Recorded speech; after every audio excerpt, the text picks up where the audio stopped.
Hello नमस्कार दोस्तों, स्वागत है आप सभी का हमारे YouTube चैनल आरोही कंप्यूटर क्लासेस पर। और एक बार फिर से मैं आप सभी के सामने लेकर हाजिर हूँ एक नई क्लास। तो ये जो आज की क्लास रहने वाली है आप सभी का जो RCIT का एग्जाम आ रहा है उससे संबंधित एक क्लास होने वाली है। और इस क्लास में मैं आप सभी को 20 ऐसे मोस्ट इंपोर्टेंट क्वेश्चन सॉल्व करवाने वाला हूँ जो आप सभी के लिए एग्जाम में बहुत ही उपयोगी साबित होंगे। इनमें से बहुत सारे क्वेश्चन आपके मिलने के चांसेस रहेंगे। तो शुरू करते हैं आज की क्लास। और आज की क्लास शुरू करने से पहले मैं आप सभी से आग्रह करना चाहूंगा कि जिन्होंने अभी तक हमारे YouTube चैनल आरोही कंप्यूटर क्लासेस को सब्सक्राइब नहीं किया, चैनल को सब्सक्राइब कर ले और बेल आइकन को दबाना न भूले ताकि आपको वीडियो का नोटिफिकेशन मिल जाए, क्योंकि डेली क्लासेस चल रही है हमारे चैनल पर और शाम को 7 बजे भी लाइव क्लासेस चलती है। तो सभी क्लासों में जुड़े अच्छे नंबर्स के लिए। तो शुरू करते हैं आज की क्लास। तो देखो ये रहा आज का पहला क्वेश्चन। तो देखो पहला क्वेश्चन क्या है, IRCTC का पूर्ण रूप क्या है। IRCTC की फुल फॉर्म पूछिए देखो आपसे यहाँ पर। तो IRCTC की फुल फॉर्म क्या होती है, तो ए पर रहेगा Indian railway catering tourism and corporation को, बी पर रहेगा international rail communication and telecom corporation, C पर रहेगा Indian rail common transportation corporation और डी पर रहेगा उपरोक्त में से कोई भी नहीं। तो IRCTC को क्या बोलते हैं, IRCTC को बोलते हैं Indian railway catering and tourism corporation, Indian railway catering and tourism corporation बोलते हैं। तो जो क्वेश्चन नंबर फर्स्ट इसका आंसर हो जाएगा ए ऑप्शन, इसका सही आंसर हो जाएगा। अगला क्वेश्चन, तो देखो अगला क्वेश्चन क्या है, एक वेब पेज जो किसी वेबसाइट को खोलने पर सबसे पहले खुलता है को कहा जाता है। यानी अगर आप कोई भी वेब पेज खोलते हो, मतलब किसी वेबसाइट का कोई भी वेब पेज खोलते हो, जो सबसे पहले जो वेब पेज खुलता है उसे क्या बोलते हैं। तो ए पर देगा हाउस पेज, बी पर देगा होम पेज, सी पर देगा पीडी और डी पर देगा वायरस। तो जो सबसे पहले जो पेज खुलता है उसे क्या बोलते हैं, उसे बोलते हैं होम पेज। क्या बोलते हैं, होम पेज। तो क्वेश्चन नंबर सेकंड का आंसर हो जाएगा बी ऑप्शन, होम पेज। अगला क्वेश्चन, क्वेश्चन नंबर थर्ड देखो क्या है, निम्न में से कौन सी जानकारी आधार कार्ड से संबंधित नहीं है। तो ए पर दरेगा व्यक्ति का नाम, बी पर दरेगा फोटोग्राफ, सी पर दरेगा आइरिस स्कैन और डी पर दरेगा CVV। तो देखो व्यक्ति का नाम भी आधार कार्ड से संबंधित है, फोटोग्राफ भी आधार कार्ड से संबंधित है, आइरिस यानी आंखों को भी स्कैन किया जाता है वहां पर जब बनवाने जाते हो, तो ये भी आधार कार्ड से संबंधित है। अब जो CVV दे रखा है ये आधार कार्ड से संबंधित नहीं है, ये संबंधित है किससे, क्रेडिट कार्ड और डेबिट कार्ड से। तो जो इसका सही आंसर है क्वेश्चन नंबर थर्ड का हो जाएगा D option, CVV, card verification value बोलते हैं इसे। अगला क्वेश्चन, क्वेश्चन नंबर 4 देखो क्या है, आप केबल का उपयोग करके PC और मोबाइल के बीच डाटा स्थानांतरित कर सकते हैं। यानी अगर आपको कंप्यूटर और मोबाइल के बीच डाटा ट्रांसफर करना है तो कैसे करोगे। तो ए पर देगा USB, बी पर देगा CD, सी पर देगा DVD और डी पर देगा हार्ड। तो USB केबल का प्रयोग करके आप डाटा को ट्रांसफर कर सकते हो, मोबाइल से कंप्यूटर में और कंप्यूटर से मोबाइल में, दोनों में कर सकते हो, आप डाटा स्थानांतरण कर सकते हो। तो जो क्वेश्चन नंबर 4 इसका आंसर हो जाएगा ए USB। USB को बोलते हैं यूनिवर्सल सीरियल बस। अगला क्वेश्चन, क्वेश्चन नंबर 5 देखो क्या है, विंडोज 10 में एक आवाज संचालित निजी सहायक है। आवाज संचालित यानी वॉइस के द्वारा चलता है। तो ए पर रहेगा कोर्टाना, बी पर रहेगा टास्क बार, सी पर रहेगा माइक्रोसॉफ्ट एज और डी पर रहेगा विंडोज स्टोर। तो आवाज के द्वारा क्या चलता है, तो आवाज के द्वारा चलता है कोर्टाना। क्या चलता है, आवाज के द्वारा, यानी बोलकर भी आप कोई भी चीज सर्च वगैरह कर सकते हो। तो जो क्वेश्चन नंबर 5 है इसका आंसर है ए ऑप्शन, कोर्टाना, इसका सही आंसर हो जाएगा। अगला क्वेश्चन, क्वेश्चन नंबर 6 देखो क्या है, निम्नलिखित में से गलत कथन का चयन करें। यानी इनमें से गलत ऑप्शन कौन सा है ये ढूंढना है। आपको 4 ऑप्शन दे रखे हैं। तो ए पर दे रखा है केस मेमोरी में मेन मेमोरी की तुलना में कम एक्सेस समय लगता है, बी पर दे रखा है केस मेमोरी में डाटा अस्थायी रूप से स्टोर होता है, सी पर दे रखा है केस मेमोरी में तेजी से घूमने वाले चुंबकीय डिस्क होते हैं और डी पर दे रखा है केस मेमोरी मेन मेमोरी की तुलना में ज्यादा महंगी होती है। अब इनमें से गलत ढूंढना है। तो देखो ए पर दिया है केस मेमोरी में मेन मेमोरी की तुलना में कम एक्सेस समय लगता है, तो ये देखो सही है। बी पर दिया है केस मेमोरी डाटा स्थायी रूप के लिए से होता है, तो ये भी सही है। सी पर दिया है केस मेमोरी में तेजी से घूमने वाले चुंबकीय डिस्क होते हैं, तो ये गलत है। और आपसे गलती पूछा है कि इनमें से गलत कौन सा है, तो यही सही आंसर हो जाएगा आपका, सी ऑप्शन इसका सही आंसर हो जाएगा। देखो केस मेमोरी में तेजी से घूमने वाले चुंबकीय डिस्क होते हैं, तो देखो नहीं होते हैं। और डी पर दिया था केस मेमोरी मेन मेमोरी की तुलना में ज्यादा महंगी होती है, तो ये सही है। देखो तो क्वेश्चन नंबर 6 का आंसर हो जाएगा सी ऑप्शन।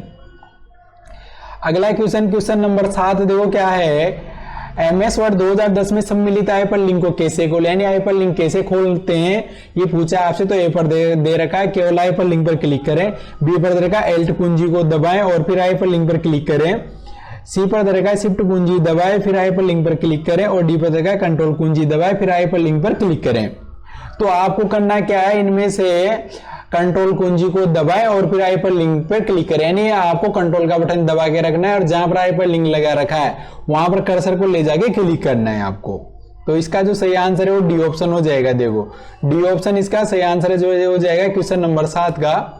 अगला क्वेश्चन नंबर 8 देखो क्या है, आईपी पते में डोमेन नाम का अनुवाद करता है। तो ए पर दे रखा है डीएनएस, बी पर दे रखा है यूआरएल और सी पर दे रखा NTFS और डी पर देगा ISO। तो क्वेश्चन का तात्पर्य क्या है कि ये पूछ रहा है कि जो कोई भी वेबसाइट होती है उसको आईपी एड्रेस में कौन कन्वर्ट करता है, तो वो कन्वर्ट करता है आपको डीएनएस को बोलते हैं डोमेन नेम सिस्टम। क्या बोलते हैं, डोमेन नेम सिस्टम। तो क्वेश्चन नंबर 8 का आंसर हो जाएगा ए ऑप्शन DNS। अगला क्वेश्चन नंबर 9 देखो क्या है, MS वर्ड 2010 में एक पैराग्राफ अलाइनमेंट है। तो ए पर दे रखा है पोर्ट्रेट, बी पर दे रखा है जस्टिफाई, सी पर दे रखा है इटैलिक और डी पर दे रखा है इंडेंट। तो देखो पैराग्राफ अलाइनमेंट पूछा है, तो पैराग्राफ अलाइनमेंट है देखो जस्टिफाई। जस्टिफाई क्या है आपका, पैराग्राफ अलाइनमेंट है। तो जो क्वेश्चन नंबर 9 इसका आंसर हो जाएगा बी ऑप्शन जस्टिफाई। जस्टिफाई इसका सही आंसर हो जाएगा देखो, क्योंकि जस्टिफाई पैराग्राफ अलाइनमेंट है। जस्टिफाई के अलावा एक देखो लेफ्ट अलाइनमेंट होता है, राइट अलाइनमेंट होता है और आपका एक सेंटर अलाइनमेंट होता है। देखो लेफ्ट राइट सेंटर और जस्टिफाई ये अलाइनमेंट होते हैं देखो। तो इसका जो सही आंसर है वो जस्टिफाई हो जाएगा। अगला क्वेश्चन नंबर 10 देखो क्या है, यदि अटैचमेंट फाइल 25 MB से अधिक आकार की है और आप जीमेल का उपयोग करके ईमेल के साथ अटैचमेंट फाइल भेजना चाहते तब, यानी अगर आप कोई अटैचमेंट फाइल भेज रहे हो उसकी साइज अगर 25 MB से ज्यादा है और वो ईमेल में भेजनी है आपको, तो उसका क्या तरीका है। तो ए पर दे रखा आप गूगल ड्राइव लिंक का उपयोग कर सकते हैं, बी पर दे रखा आप फाइल को BCC में संलग्न कर सकते हैं, सी पर दे रखा है मोजिला फायरफॉक्स के बजाय गूगल क्रोम का उपयोग कर सकते हैं और डी पर दे रखा आप अटैचमेंट के साथ मेल नहीं भेज सकते।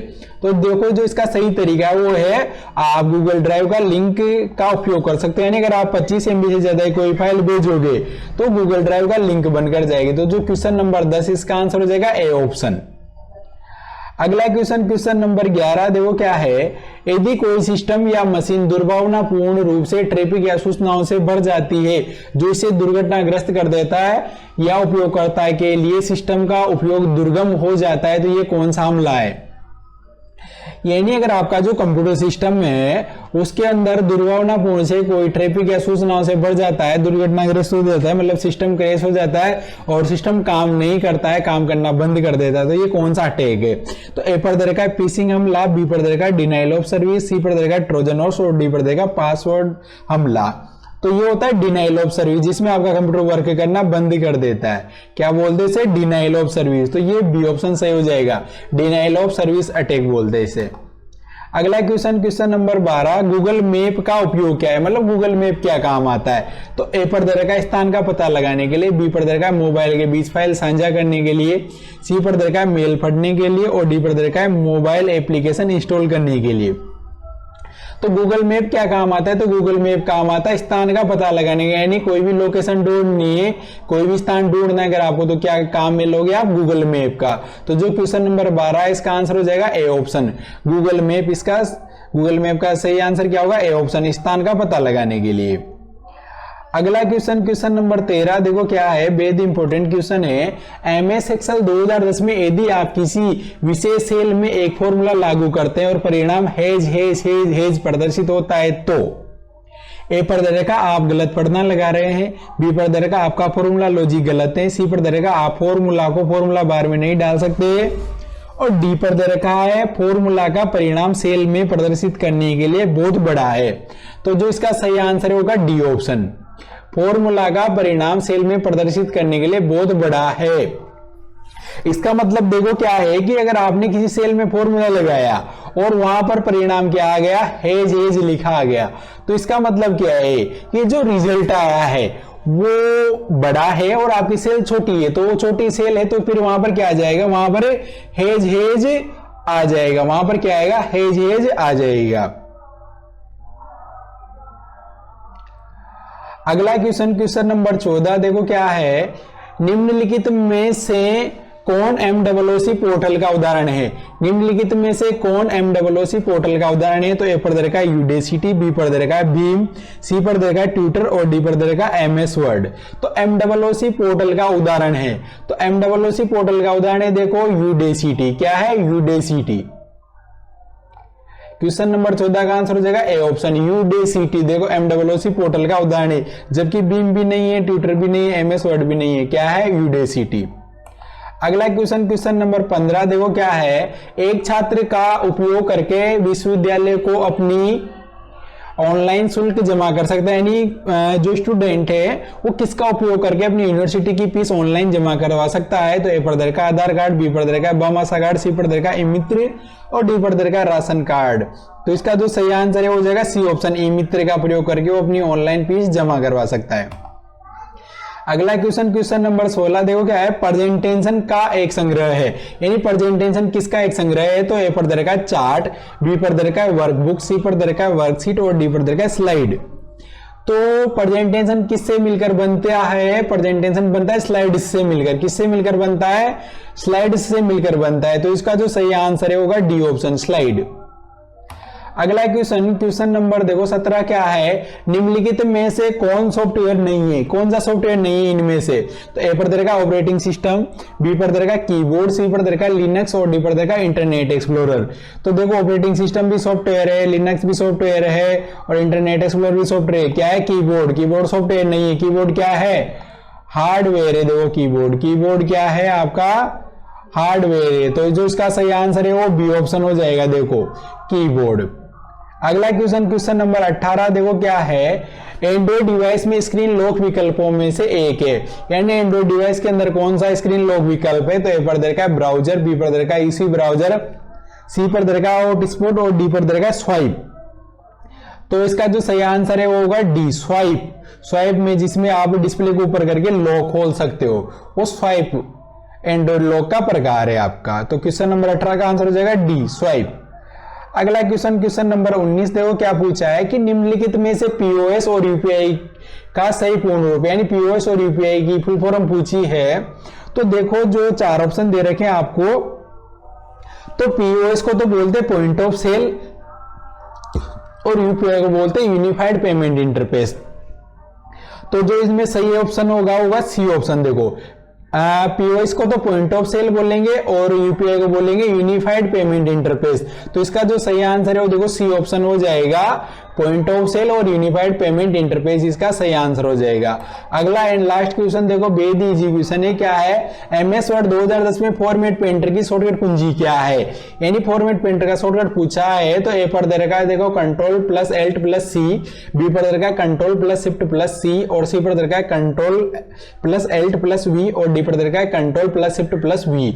तो देखो फॉर्मेट पेंटर का जो शॉर्टकट है वो क्या होगा, कंट्रोल प्लस शिफ्ट प्लस सी, इसका सही आंसर हो जाएगा।